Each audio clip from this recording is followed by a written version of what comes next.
মামা, অনেকদিন তো ঘোরাঘুরি করি না, চল কোনো দিক থেকে ঘুরে আসি গা। আমরা তো যাইতে পারমু, কিন্তু মাসুম কি করব? হয়তো যাইতে পারবো না।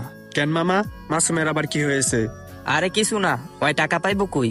আরে হ মামা, হয়তো শেষরা। হ হ হ। দেখ মামা, এইভাবে কাউকে অপমান করা ঠিক না। হ, যা তুই তাহলে, যা যা তুই, ওরে টাকা দিস, ওরে তুই নিয়ে আসিস। রাজু আর রিদানে ঘুরতে যাওয়ার কথা বলতাছে আমরা না হয় টাকা দিলাম, কিন্তু মাসুম কি করব? হ্যাঁ তো শেষরা, হ্যার কাছে টাকা নাই। এটা শুনে আমার কাছে অনেক খারাপ লাগলো, তাই তোর কাছে আসলাম।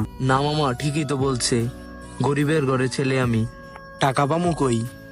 না মামা, মন খারাপ করিস না, তুই আমার কষ্টটা তো বুঝছ, এটাই আমার কাছে অনেক কিছু। না বন্ধু, অনেক খারাপ লাগতেছে আমার। ওরা নাকি আবার বন্ধু, আর বন্ধু হয়েও অনেক অপমান করলো। না বন্ধু, সমস্যা নাই, আসলে সব মানুষ তো সব মানুষের কষ্ট বুঝে না।